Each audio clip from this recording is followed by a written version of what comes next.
பனியும் நிலவும் பொழியும் நேரம் மடியில் சாய்ந்தால் என்ன?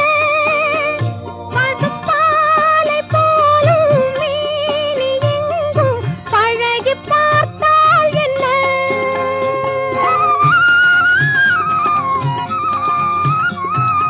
உடலும் உடலும் சேரும் வாழ்வை உலகம் மறந்தால் என்ன?